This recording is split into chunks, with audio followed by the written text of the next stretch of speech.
Hey everybody, good morning and hope you're well. Happy Friday.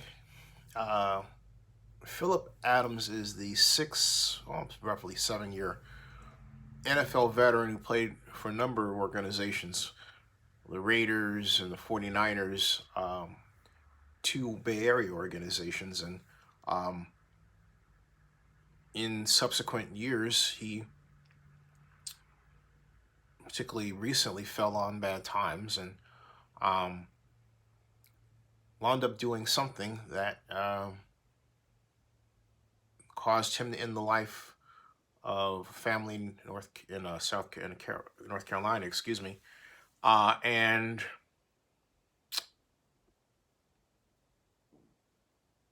that's a hard one. Sorry, um, and took his own life as well. It's very sad. So on Twitter, I happened to notice a list of tweets that try to connect what Adams did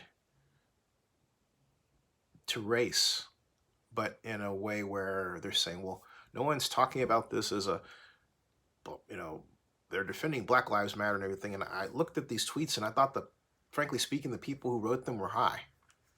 Uh, or, and proving that, once again, racism is a mental illness. Well, there was one particular tweet by a guy named Tim Young, comedian, I'd never heard of until he issued the tweet, which I suppose was his purpose, where he again marched the trope that, oh, well, where is the NFL and defending Black Lives Matter and all this? And I thought, God, what an ignorant take. That's the only way I can frame it. Because as anyone who pays a smidgen of attention to the NFL knows, the kind of behavior that Phil Adams displayed points quite simply to CTE, chronic traumatic encephalopathy. And that refers to the head injury, what happens to the head, how the brain is literally damaged by repeated hits, concussions. Adams was a defensive back and one not shy of contact. So when I looked at his case, the first NFL player I thought of was the late Junior Seau. Junior Seau was a popular and very good running back, long day, linebacker with the San Diego Chargers. Also was a top pick out of USC, Southern Cal.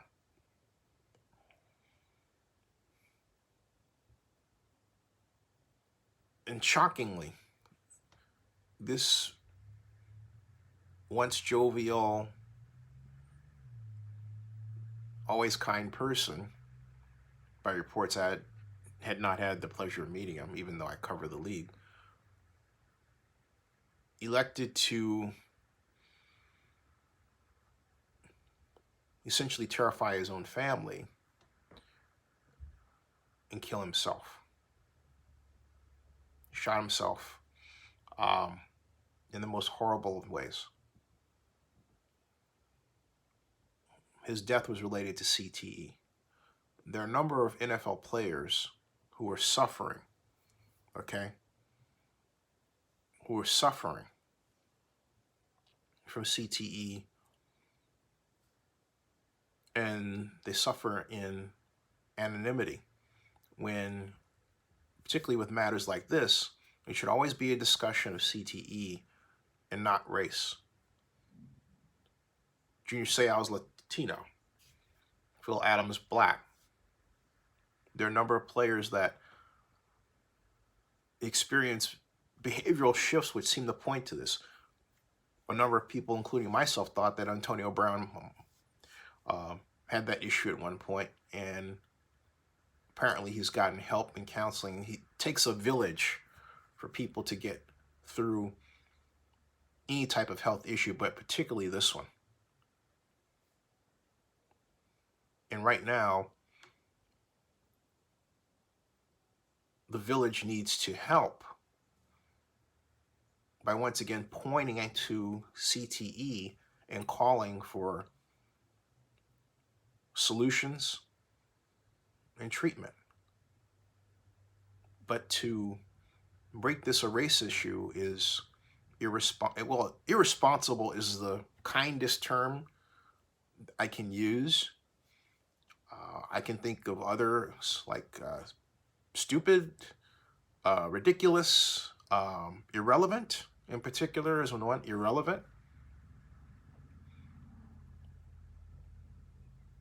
I remind everybody that watches this, our population is growing in number and changing. When I was born, the U.S. population was 180 million. That was in 1962. It was in 1962, if I figured that out. Now, the U.S. population is at over 330 million people. And many of those added to our population are not white. And with African Americans, as our ranks have grown, not necessarily in percentage, but in number, along with the rest of the population, and as the mental chains of slavery continue to be removed one by one by one in rapid fashion, what you find are there's some of us who are not religious. Whereas religion in the past was the glue that held us together through experiences of the worst human rights violations you'd ever want to know about, or I hope not see or experience. From, for example, the police. I don't know of a black person that doesn't know of another black person that has had a negative experience with the police. It shouldn't be that way. But religion was the tool that helped and helps us cope. And if you want an example of what I'm talking about, look no further than Selma or the Chicago riots. I can go on and on and on. But today, when you think about the Capitol shooting and the man who did that, who was also dead, black, or Mr. Adams,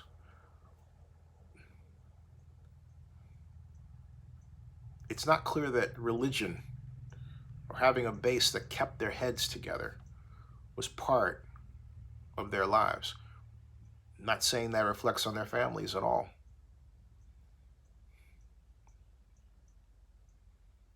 But so it's the point here is that it's unfortunately becoming more common to see different people, different men,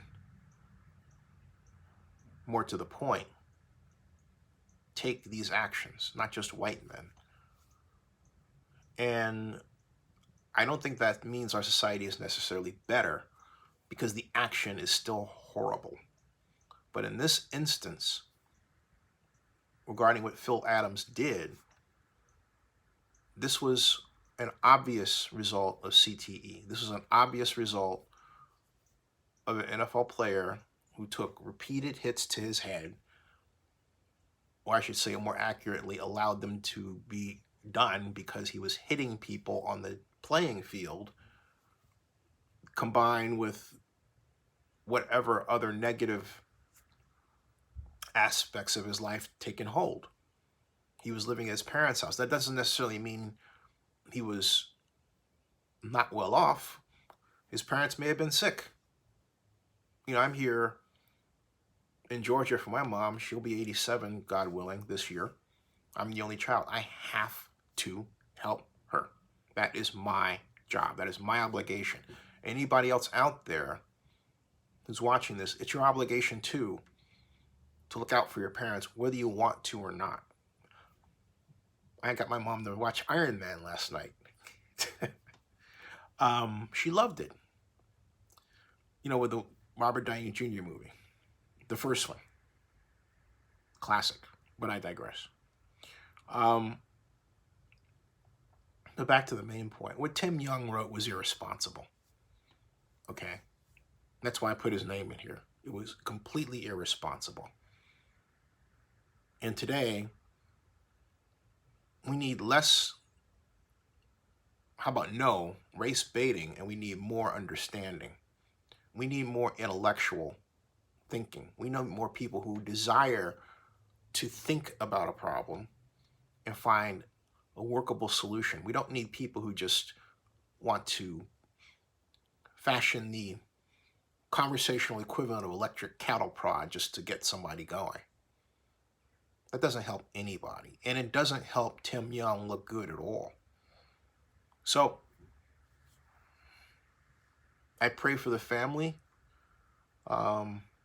friends, and Phil Adams' family as well.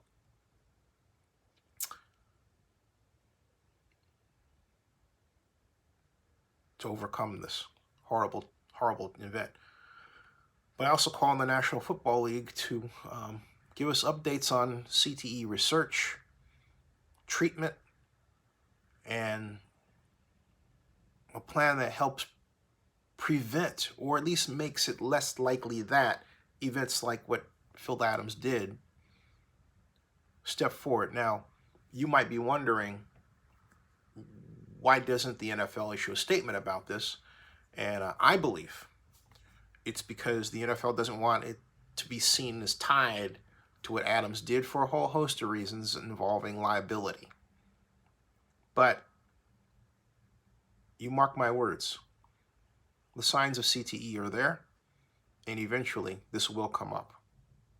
Subscribe to Zenny62, bookmark oaklandnewsnow.com. If you just joined me, what I'm saying here is that, very simply, race is not the issue here. CTE is. CTE is a terrible problem. And in the name of Junior Seau, I say that we nearly need to focus on where we are and making sure that there's effective treatment for NFL players before this emerges and becomes a problem. Maybe, off the top of my head, as I think about this further, the best approach is to have a special medication that could be used for NFL players, but of course will help others in life as well. So, there. All right, thanks.